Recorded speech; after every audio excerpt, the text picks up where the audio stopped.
جی عاشر، کبھی آپ نے غور کیا ہے کہ کتنی خوبصورت چیزیں بھی وقت کے ساتھ ختم ہو جاتی ہیں، جیسے پاک کے پھول جو آج کھلے ہوتے ہیں کل مرجھا جاتے ہیں۔ جی نازیہ، بالکل، اور یہی بات ہمیں یسایہ 40ویں باب کی 8ویں آیت میں سکھائی گئی ہے۔ گھاس مرجھاتی ہے، پھول کملاتا ہے، پر ہمارے خدا کا کلام ابد تک قائم رہتا ہے۔ یہ کتنی گہری بات ہے۔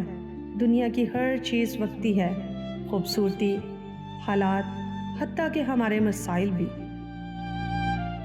لیکن خدا کا کلام وہ نہیں بدلتا، وہ ہمیشہ سچا رہتا ہے، ہمیشہ مضبوط اور ہمیشہ ہمارے ساتھ۔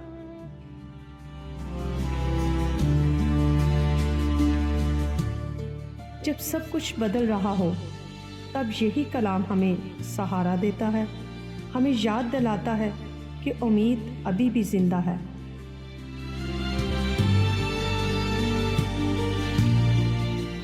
تو آج کیوں نہ ہم اس ابدی سچائی پر بھروسہ کریں، کیونکہ خدا کا وعدہ کبھی نہیں بدلتا۔